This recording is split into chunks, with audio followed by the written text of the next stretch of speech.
Greetings and salutations. Welcome back to Vitiligo. Sharon here. And today I am bringing you an impromptu interview I had with the creative mind behind the movie Birthmark, writer and director Lydia Moore. Now this is something that's never been done before, and I am so excited to see how this project turns out. It stars CoverGirl model Amy Deanna, so that's very exciting. And the other exciting piece about this is that she is still searching for cast and crew. The information will be in the description as well as posted on the social media sites. So stay tuned for that and enjoy the interview. The name of the project is Birthmark. Yes. Okay. Birthmark. The floor is yours. Tell us all about Birthmark. Okay. All right. Well, hey everybody. For those that don't know who I am, I'm a nobody. I'm Lydia Moore. Lydia Moore, and I've written, created, and I will be producing and directing my very first independent short film entitled Birthmark. Sorry about the lighting in here. There's not really much like the lighting. It sucks in here. Okay, so Birthmark, initially when I came up with Birthmark, I don't know, for some people who do follow me, March 1st of this year, I went live with Amy Deanna, the CoverGirl model. And the reason for me going live was because before March 1st, no one knew I had vitiligo. No one. I hid with makeup, hair. If people follow me, if you go back to my pictures prior to, you would have never seen it. Wow. And yeah, and I'll be 32, and I was born with vitiligo. Wow. So I've had this since birth. So it's my birthmark. I see. I like that. I like that a lot. So yeah. So what I'm doing right now is really what you all are seeing and partaking in, and what you all see with Birthmark is a part of my journey, honestly. For forever, since I was in high school, starting pretty much in middle school, I covered myself. So March 1st, when I went live, I was just so inspired by Amy. Like, oh my goodness, she's beautiful outside, inside. I mean, absolutely amazing, beautiful lady. So when I spoke with her and went live, I don't know, it really did something to me. Right. It did something to me as far as not just like the inner side of me. Like, I guess you could say it just opened up another realm of who Lydia Moore was. And you know, like just being able to accept myself, really love myself, you know, it just did something to me. And what it did to me also was it really made me want to do that same thing that Amy did for me for others. Thanks. Like I said, that's when Birthmark came about. For me, I did, you know, go through some things, a lot of things, growing up, because like I told you, I was born with this. So Birthmark, it's pretty much, it's somewhat based on my life story.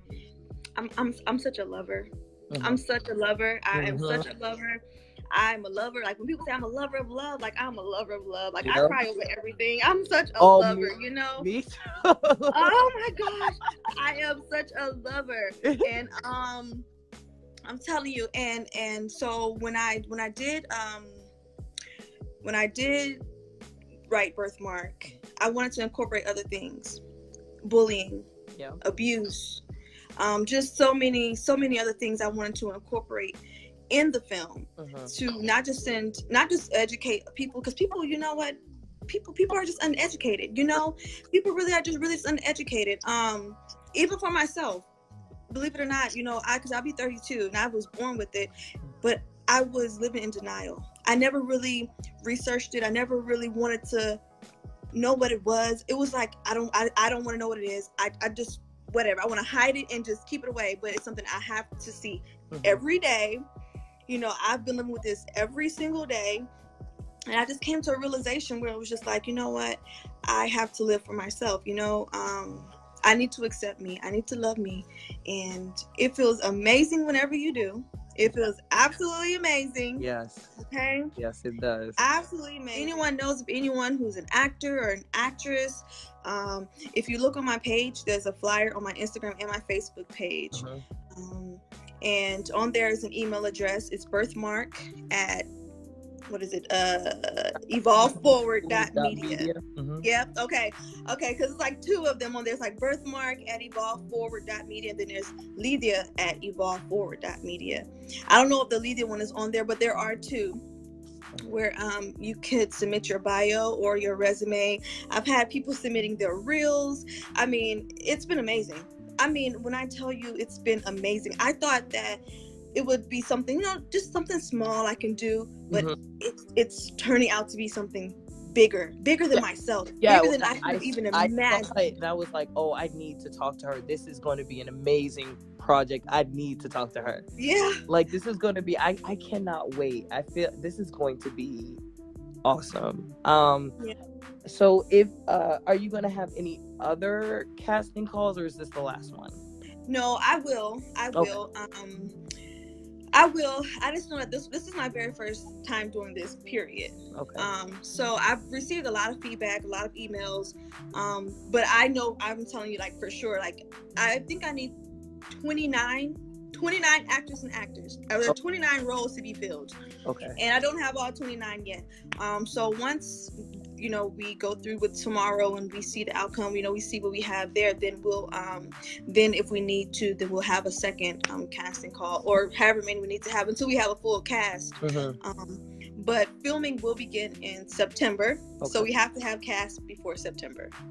So, if anyone's interested, if you know of anyone who's interested, who wants that opportunity to, get in front of the camera, who has that talent and that gift, I'm not the one for in front of the camera. I'm like the behind the scenes type of person. So, if you know of anyone, please send them my way. This really, I really want this to be something major, because it's bigger than myself.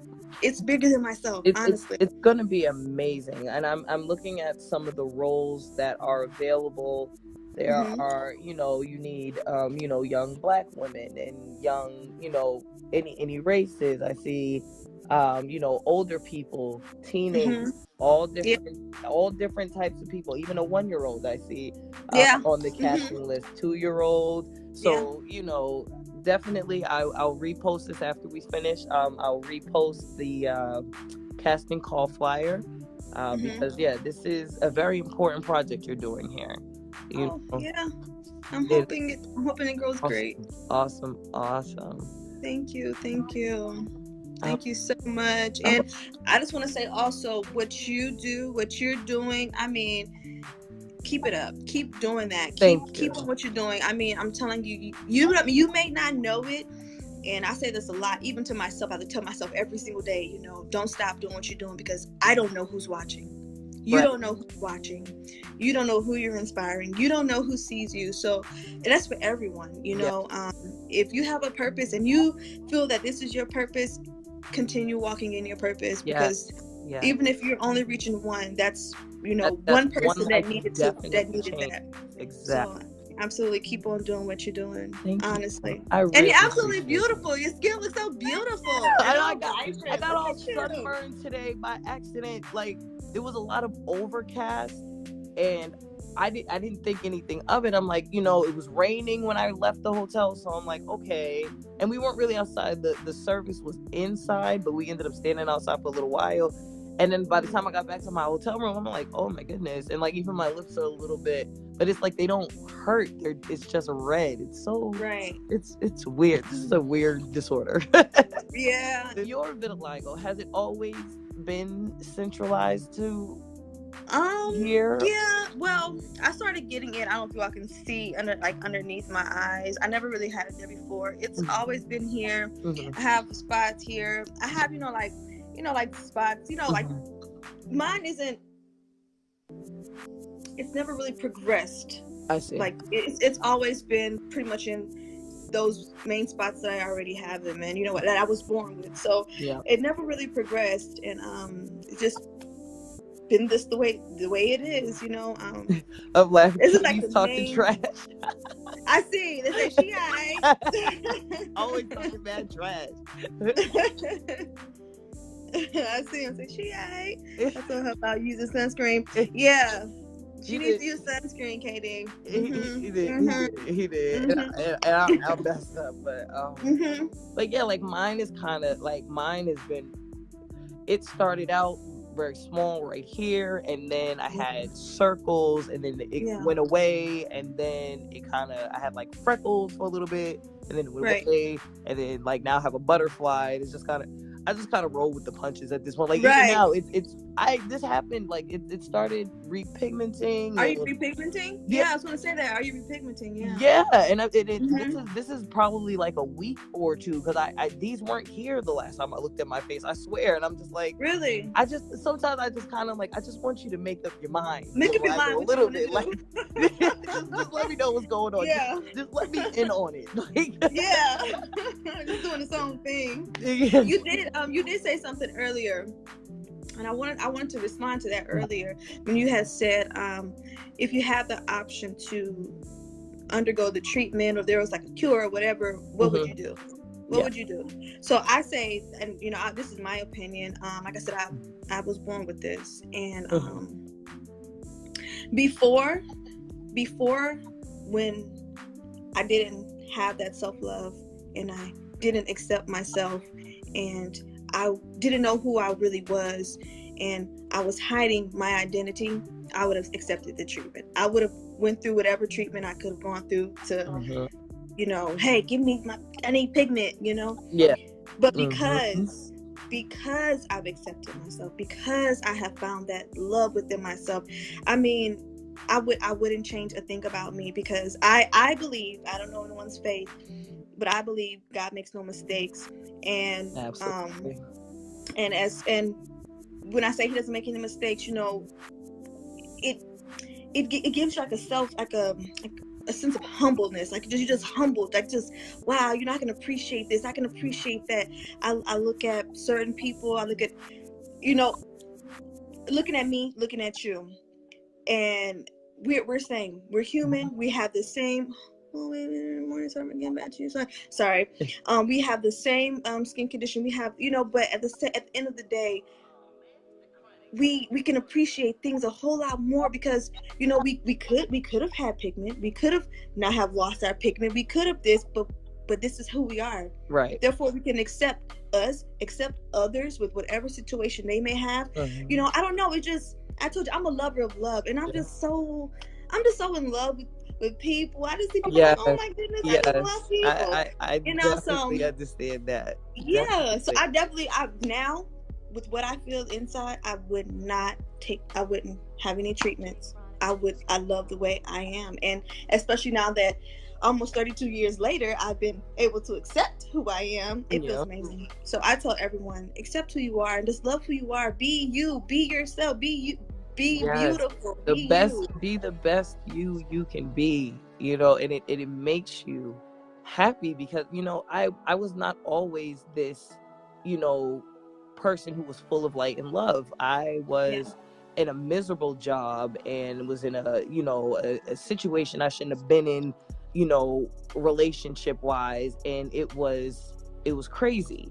And you know, and once I kind of was like, you know, and I was holding on to things that, you know, like you said, like I'm not a religious person myself, but God was telling me, let this person go, and I let the person go.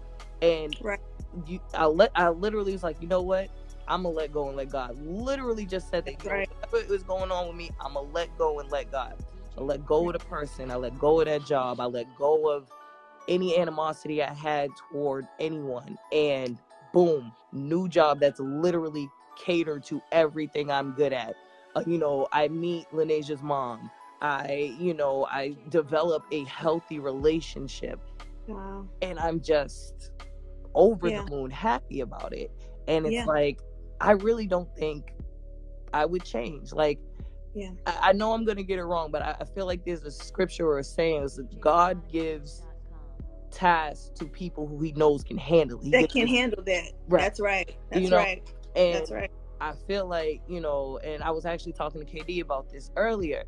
You know, I went to a school where, you know, we had teachers that looked like me and that were, you know, strong. And I feel like God put me at that school because when my first spot came and I was at that school, had I been in another school, I don't think, you know, the reaction would have been the same. You know, I Right. was surrounded by love. I was protected, you know, and people legitimately came to my aid. Like, what you're not going to do is make her feel bad about her skin. And, Right. you know, and you're beautiful, you're this. And I've literally been told that my whole life. And it has been and that's why I can go out. That's why I can, you know, and I never really thought anything of going out of the house without makeup being a big deal until I met people that felt like they couldn't. And I was like, no, there's no way that there are people that feel like they can't be themselves. You know? And I was like, there's no way this is happening.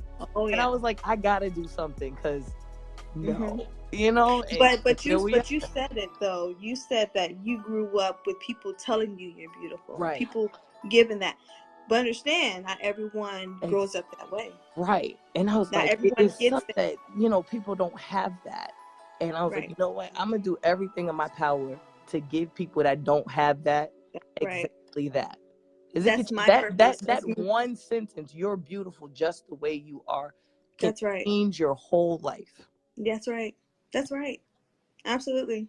Absolutely. Yeah. That's what I'm trying to do as well with Birthmark, because I was that one. I wasn't told, you know, oh, you're beautiful, you're beautiful. I didn't get that, you know. And I also wasn't educated, you know. My family, they didn't know. I was told it was a birthmark. That's what I grew up thinking that's what that was. But that's what I want to do with the film is, you know, people, they don't have that support system as a lot of people. You know, I know Amy, she has family that really supported her. They were great. But I didn't have that. Right. I didn't, you know. So how you talk about, you know, I love the vitiligo community. Oh, I love it. You see, you have a family outside of your actual family, you know, who's going to tell you you're beautiful. You can do this. You're great, you're that, you know. And that's what I want to do in the film. For those that may not have that support, that may not have that family, that may not have that friend, but they watch this and they see people just like us, or they see people, whatever, and they're like, wow, you know, that was me. I saw Amy and I was like, oh my gosh, she's absolutely gorgeous. And she is embracing herself, and she's younger than me. I'm way too old to be hiding myself. I need to get it together at this point. At 31, I should have gotten it together. But like I said, if you haven't, you know, been introduced, or, you know, if you're not used to having people tell you you're beautiful, you're this, you're that, then what do you think? What do you know? You know, and like, what is, you're just left to think that there's stuff wrong with you, and those thoughts, and they manifest, and then, you know, and I can't, that doesn't sit right with me. I as soon as I seen it, I was like, you have to do something. I can't just sit by and watch people be prisoners in their own body. I can't imagine. It's a terrible feeling. It's a terrible feeling. Because, you, like you said, you're a prisoner in your own body, also in your own mind. It not only affects you emotionally, it affects you physically, mentally, just in every way possible, you know? It's not a great feeling. No. It's really not a great feeling, you know, especially when it affects your mental. You know, you start to not live for yourself. You start to live for other people. You know, I used to tell myself, you know, like, oh my God, like well, when March 1st came, I said, I'm not covering myself anymore, because, you know, I had people ask me, is it contagious? Is it a burn? Yeah. You know, I've had people say all these crazy things to me, and I'm like, no, like, I don't, you know. And you look at them like, how do you not realize like, I've had that moment. I've had someone ask me if this was a Band-Aid. No. There's no I've never seen a Band-Aid this shape, but okay. I cut it perfectly so my eyebrow can fit right in the band-aids. Right. Like, were you burned? Yeah, I was burned in a way that, that I can still see, and my skin is, pretty much like, like, exactly. I'm just at a loss for words sometimes. It's kind of like it's 2018. Right. But this is why we're here. This is exactly why we're here doing what we're doing, because we got to remedy all of this. Yeah, absolutely. Keep me in your prayers, you guys. I really need that. I really do. I really need that encouragement and empowerment. Just push me, because I'm telling you, I get tired and I'm like, Lord, can I do this? Can I do this? I don't know if I can do this. But yeah, just keep me in your prayers, you guys, and please support. Please. I gotta go. I had a great time. You're amazing. You're funny and you're amazing. Thank you so much. I might have to do some stand up. After talking to KD, I might have to do some stand up or something. All right. Yeah. Well, it was so great, and everyone on here, have a great night, and hopefully we'll go live soon, and we'll talk maybe soon. We'll talk soon. Okay. We'll talk soon. All right.